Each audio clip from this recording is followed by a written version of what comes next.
for my son's actual 9th book he's published, and he's going to be going and doing a few readings from 3 different books, actually.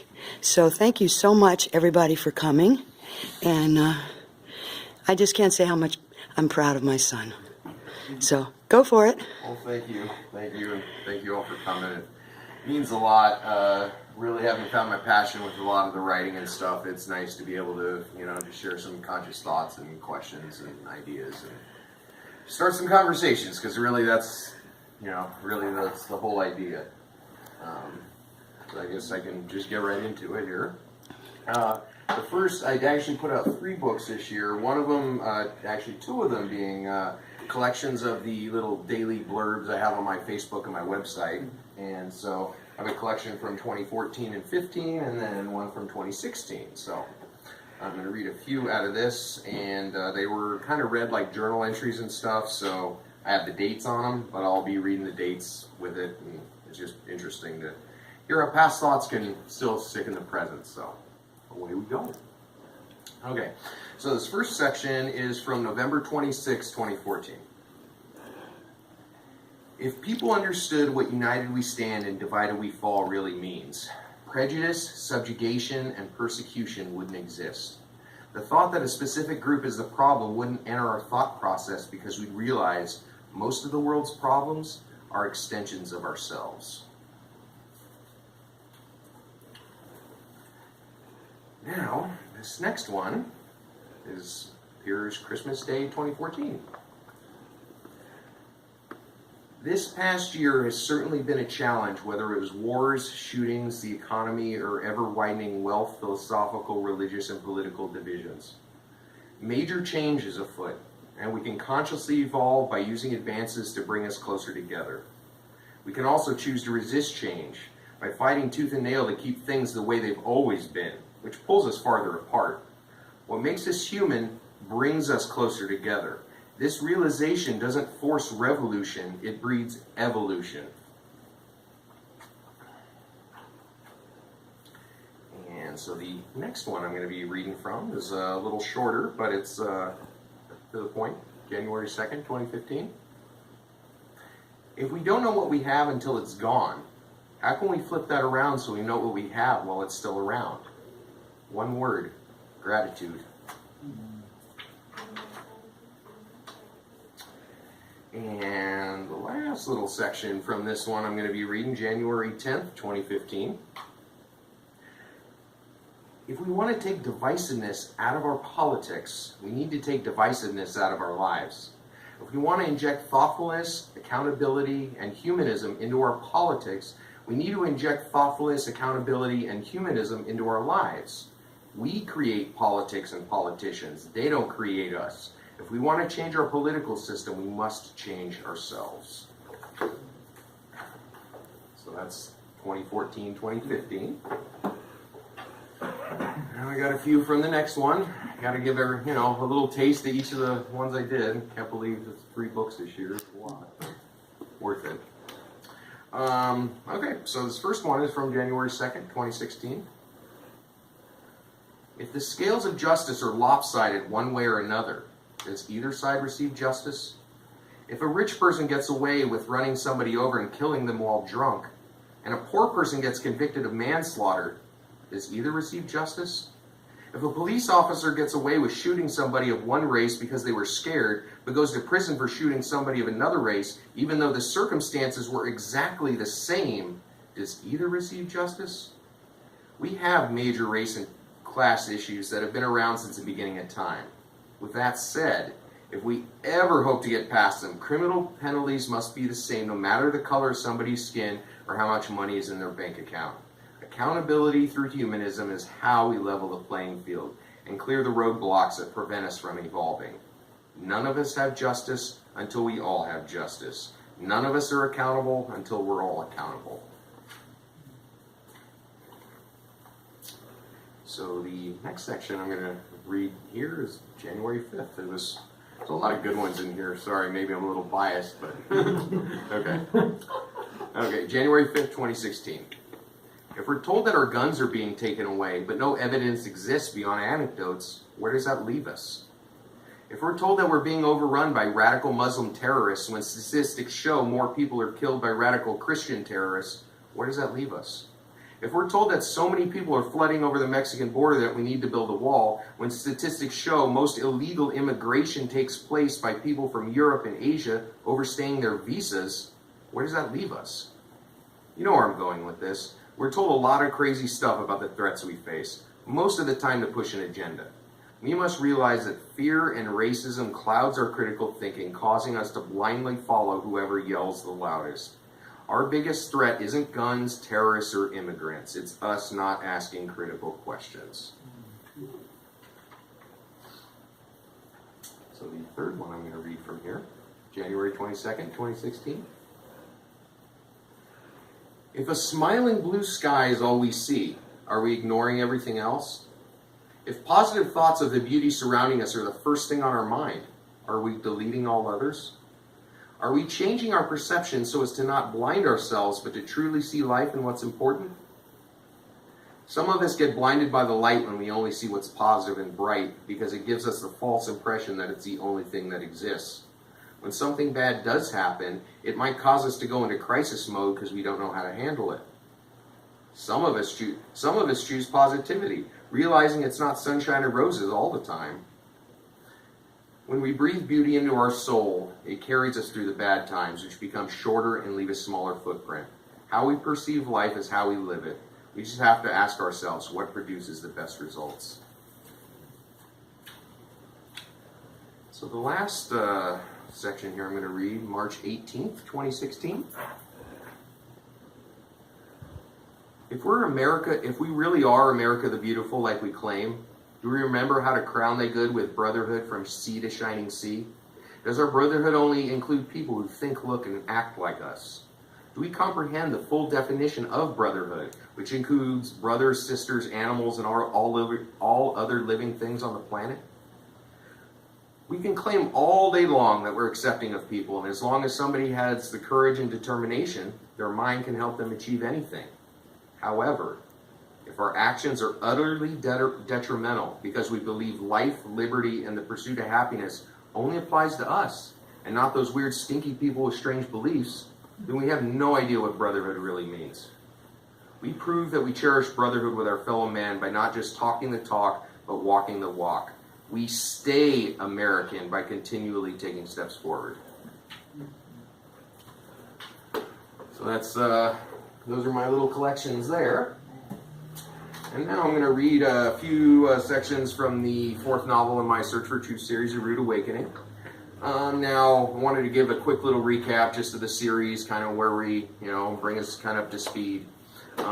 Jason basically got the dream job in New York for an investigative journalism magazine, and he uncovered a large conspiracy dealing with illegal immigration, insider trading, took down a corrupt congressman, and it just kind of snowballed into a world of halls of power and, deceit and conspiracies and everything.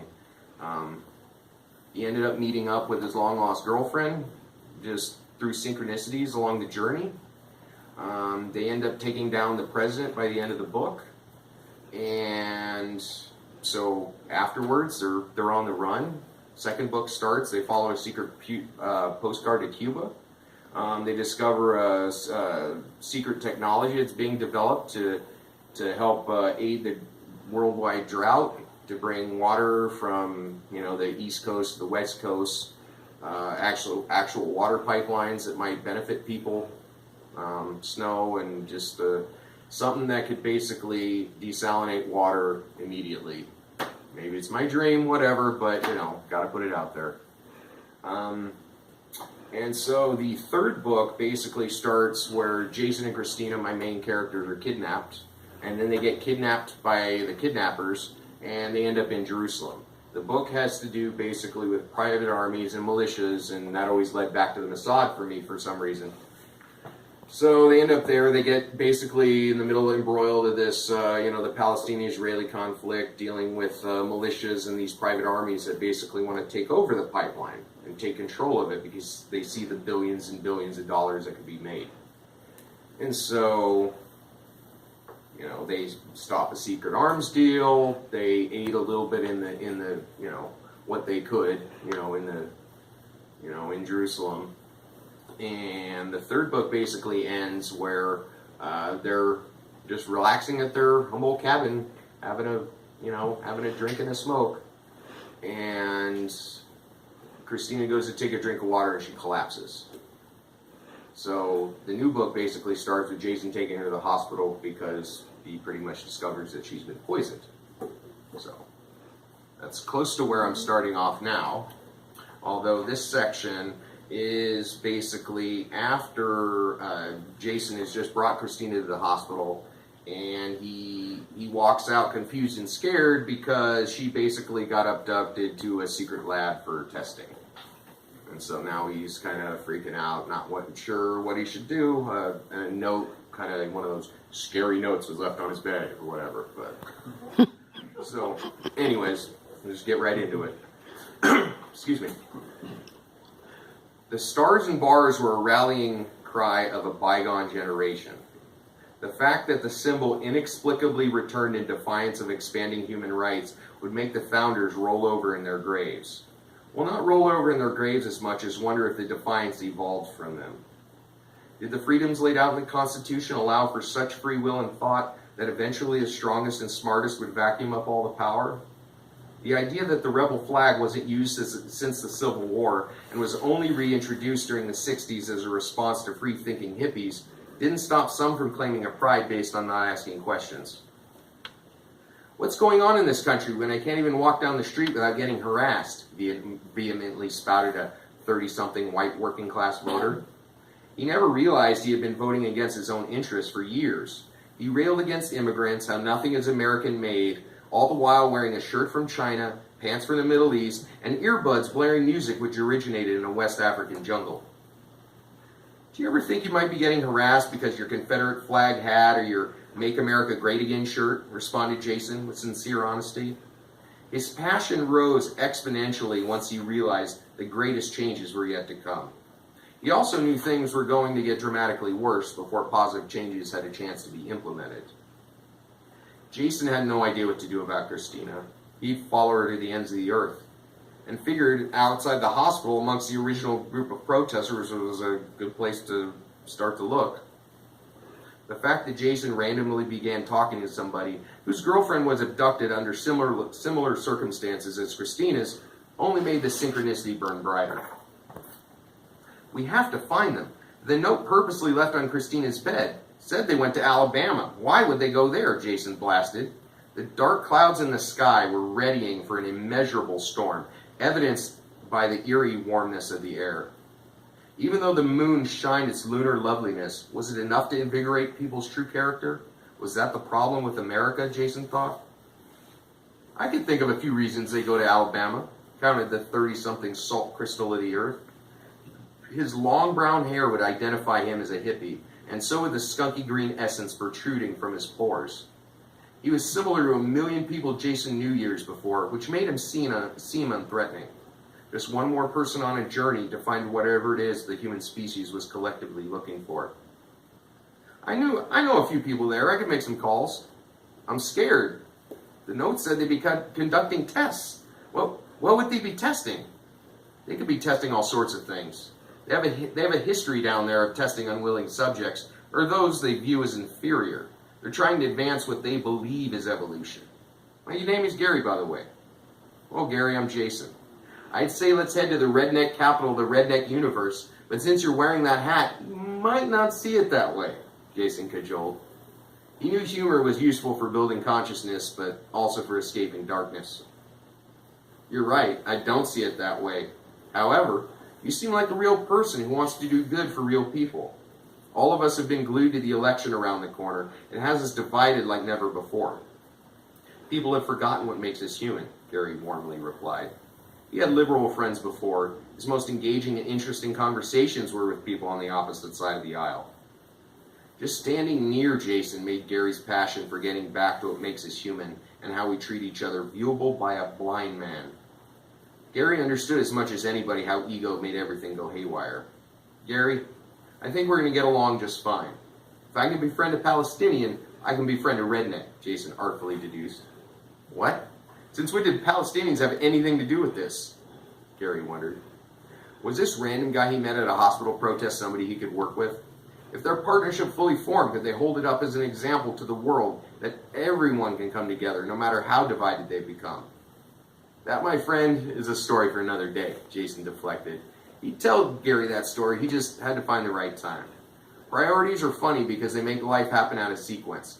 Kind of like enjoying a drink and smoke with your girlfriend before she gets poisoned by water thought to be safe. Then when she's brought to the hospital, some crazy super drug is being tested on her. What the hell, Jason thought. Here we go again. Well, we have plenty of time to talk. It'll take 3 days to drive there. We can take my car. It's a lifted pickup over there. Gary pointed to the truck that needed a pole vault to enter. Of course it is, Jason stickered. It would have been really funny if you were driving that lowered Honda over there, or maybe that sport bike. Real funny, man. I had a little step built in for vertically challenged people like you. You know, in case your short little legs don't make it. Ha ha ha, you're so funny, Jason replied with a half-hearted laugh. He was focused on getting Christina back and stopping whatever it was the entities were up to this time. Just promise me we won't talk about the election. I'm so sick of all that stuff. Agreed, me too. Gary motioned for Jason to hop in, which he did with extreme physical effort. The 12-inch lifted, 1-ton beast of a Chevy was the last thing Jason thought he'd be traveling in. Of course, all the great things that had ever happened to him and all the opportunities he received came from places he least expected.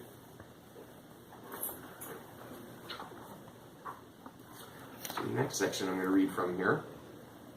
After riding with Gary to Gary's uncle's house in Alabama to help with finding Christina, Jason is witnessing Gary and his uncle arguing about, old held beliefs because Gary's stalling and telling the story of his abducted girlfriend, kind of faking like he's hiding something. Okay, I'm getting on with it, Gary paused for another minute. He took a big swig of the silver bullet, which made his hand red from the condensation. You just pull these from the icebox? Damn, they're cold. Jason and I might not agree on much politically, but we know what's right and what's wrong. That's why I helped him. How do I know you'll help us? Billy Bob wondered of Gary while winking at Jason. He was telling him in no uncertain terms that he had Jason's back and could always be trusted.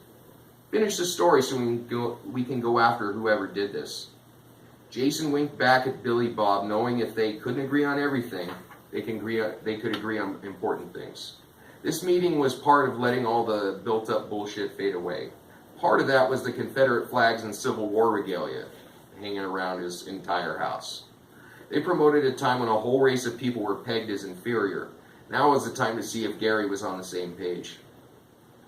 Are you saying you don't trust me? You're my family. This guy's some communist sympathizer who happened to be at the same hospital I was, complaining his woman was taken just like mine, Gary blurted all in one breath. How could his uncle side with somebody who wasn't his family, not his kind, and probably not even his skin color? You're going to take this guy's side over mine? Relax, nephew. Damn, what's your problem? You both came here for help because his and your girlfriends were abducted. We're trying to figure out why. Are you afraid of him because he believes differently than you, or might say something you don't like? Well, grow up, you little baby. This is a global struggle for the goodness of humanity. Have you forgotten what that's like? Do you even know what it means to take care of your fellow man? Billy Bob erupted like his dog was threatened.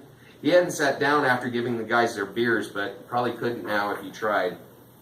Gary jumped up faster than somebody realizing they were holding a winning lottery ticket. Would he have to punch his uncle? You don't even know this guy. He obviously doesn't believe any of this stuff. He's different and he's wrong. I don't know why the hell I even brought him here. Jason sat motionless, unable to get a word in edgewise. He didn't understand why Gary felt so threatened all of a sudden. He didn't mention once being threatened by Jason during their 3-day car ride to Alabama, even when they smoked a joint and sniped about how their women drove them crazy. Of course, Jason had learned many things during his decade of chasing unknown things into the unknown for unknown reasons with unknown outcomes. Jason's biggest lesson? You can't guess what's coming down the line. You have to pay attention to what's presently in front of you. Gary and Billy Bob were venomously screaming at each other, standing so close their noses were touching. Spit flew out of each other's mouths simultaneously, almost landing on each other. Jason was getting images of baseball managers arguing with umpires. They could be society's umpires, calling balls and strikes to make sure nobody was called out who didn't deserve it. Jason flashed back to Billy Bob, the Mossad, and what started the whole Jerusalem adventure. It was sprinkling rain as they immersed themselves in Billy Bob's suburban Disneyland. The sky's ominous darkness reflected Jason's shock of seeing somebody he never thought he'd see again. Jason knew not to get involved in family disputes if he wanted to lead with all his teeth, so he kicked his shoes off and started making fists with his extra wide feet in the plush brown and tan carpet. The screaming was growing more heated, so he went outside to get some fresh air. The Alabama sky was black with storm clouds that were metaphorically and physically forming in front of them. As sunny skies began to poke through, a beautiful rainbow shined bright as the morning sun right in front of Jason. What a sign, he thought. When things looked like they couldn't get any darker, he let go. The rainbow was a symbol that things would always get brighter, but only if he allowed it first. Fully rejuvenated, Jason returned inside the oak door that featured a Make America Great Again sign. Ripping it off and tearing it to shreds was his first thought. Instead, he walked in, making sure he'd do the ripping at a later date. The more pressing issue was pointing out to two alpha males that beauty was on the horizon. They just had to recognize it. Are you ladies done catfighting yet? I want to eat some crawfish before you guys start flinging beer bottles at each other. Follow me outside real quick. I want to show you something, Jason erupted. The inability to compromise was one of the many reasons the country was in dire straits. To break that cycle, he wanted to provide a metaphor to Gary and Billy Bob to put things in perspective. What is it? Tell me, questioned Jason. Why did he let Jason back in his car in California? Did his girlfriend get taken? Was he trying to convince himself that the woman he brought to the hospital was actually his girlfriend? Was he simply administering his well-worn self-sabotage? That could be why Jason and he got along right off the bat. They both knew what it's like to tear themselves down. Just come outside and see for yourself. Jason led Gary and Billy Bob onto the front lawn and pointed at the sky. You see that, you assholes? No matter how dark it gets, no matter how much crap you fling at each other, there's always beauty in the world. No matter how much you try to stop collective forward progress. We just have to open up our fucking blinded eyes and look. Damn. Billy Bob never witnessed Jason with such fury. Was this the passion they needed to finally upend the paradigm that kept them all down? Wow. That's an amazing rainbow, man. So bright and vibrant, Billy Bob admitted. Yeah, woohoo, a beautiful rainbow. Are you sure that isn't the international bat symbol that the gays are taking over, Gary spewed? Because spewing is what he knew best. He was pissed at the connection that Jason and his uncle had, which pulled his uncle away from this same old thinking. What the hell is your problem, man? Billy Bob continued to get in the face of his nephew, ready to throw down on the front lawn. Residents on the block started peeking out their windows. Since the volume of the conversation rose exponentially, Jason thought he should use some of the conflict resolution Christina taught him. Look, I brought you outside because I wanted to show you beauty comes in all forms, and usually in the way we least expect. I came here to rescue my Christina and stop these goddamn entities from doing whatever they're planning. If they want to poison a pipeline, then we'll stop them. If they want to put another friendly in the White House to take the country backwards, then we'll stop them. I brought you out here to look at this rainbow. It's something random that only appears for a short time. If we're lucky enough to see it, we can permanently enter it into our memory banks. We can use it to focus our energy towards the places it needs to go. So damn, for the last time, look at the rainbow. See how beautiful it is. Realize there are things much more important in life than screaming at somebody who's always been there for you. Now let's go back inside and see what we can do about the goddamn government. So, the last section I'm going to read from here is Jason, Christina, and the rest of their crew are kind of planning at yet another secret hideout warehouse, waiting for the newly elected president to give his inaugural speech. Excuse me. Drink some water real quick.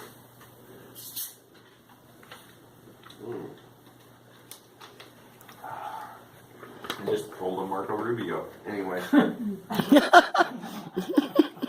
Billy Bob turned to Jason and grinned. If all Yankees were like Jason, he thought, maybe the North wouldn't have been filled to the brim with carpetbaggers. Countless people acted like they were down for the cause, but only cared about their own needs. Growing up in the South taught Billy Bob some good things and some toxic things. Was that the key? Was that why the entities were headquartering in a place that was the antithesis of home of the free? During the Civil Rights era, the South was on the precipice of major change. Some ideas ended up being squelched for being too radical. They needed to return to that radical history.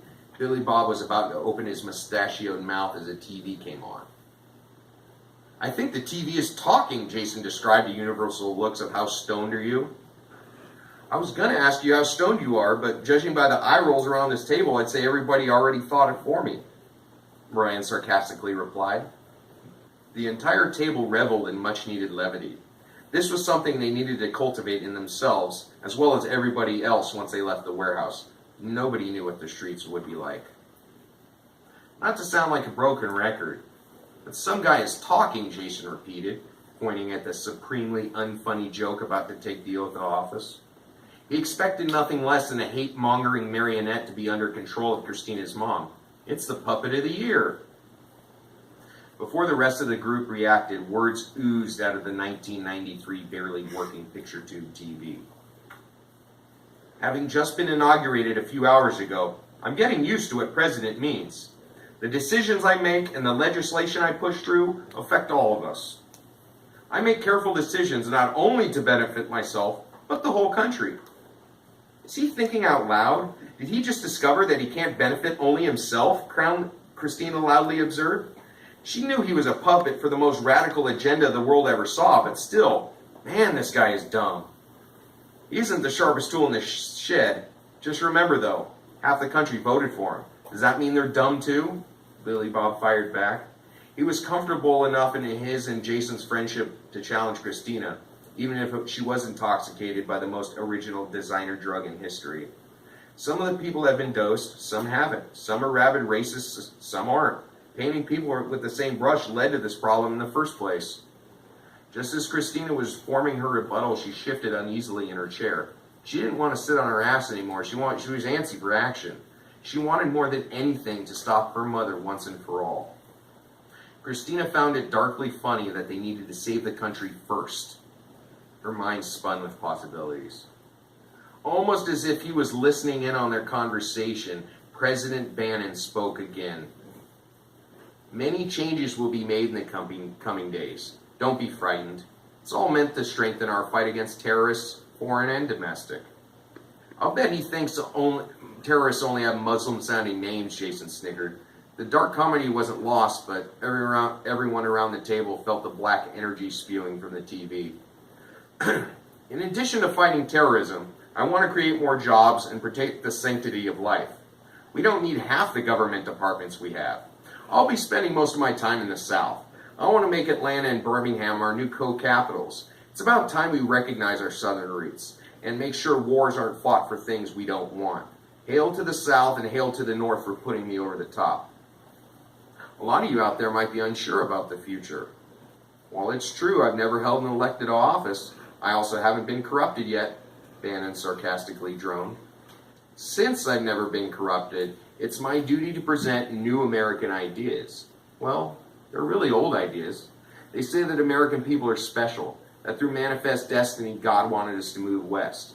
I'm a strong, God-fearing Christian, I have to say.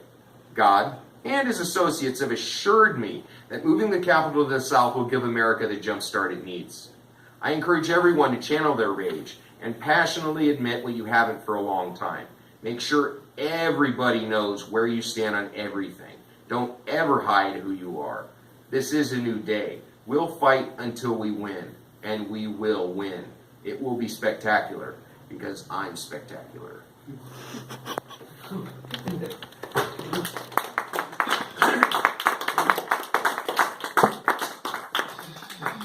Any questions, comments?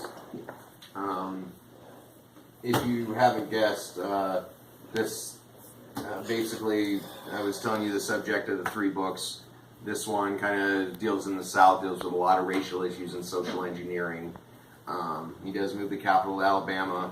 And basically, I use this book as a vehicle to talk about racial issues because it's I'd like to say it's a big thing right now, but it's never not been a big thing.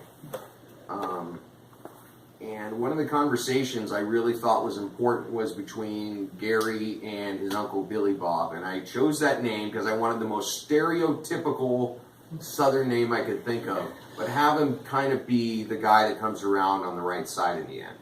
I wanted the conversation between basically old redneck who sees the light, is now pushing his life into the right direction, having the conversation with his nephew who hasn't seen the light yet. And I felt like that was a conversation that needed to be had, because some people are so far gone. It's almost as if, and I hate to say it, but it's almost as if they might need to be talked to by their own kind. Because it's almost the only people to listen to it first. Then once they're, somewhat close to being human again, I don't know, however you want to describe that, then maybe we can get past some of the bigger issues. But, so, I'm really proud of this. Mom did the artwork for it. I think it came out really good. Got the Mount Rushmore and then, the American flag and the Confederate flag down here. And then on the back we got it was really hard trying to find a symbol of the South that wasn't the flag. And so the closest thing I could come up with was the Civil War hats. And obviously you can't see it from here, but I'll read the back paragraph on here. They weren't the freedom riders of yesteryear. They weren't riding a mixed race bus so all people would get treated the same. They were on opposite sides of the electorate, liberal and conservative. One was raised on racism and inferiority, the other with acceptance, peace, and love. Their unity needed to be constructed to show the world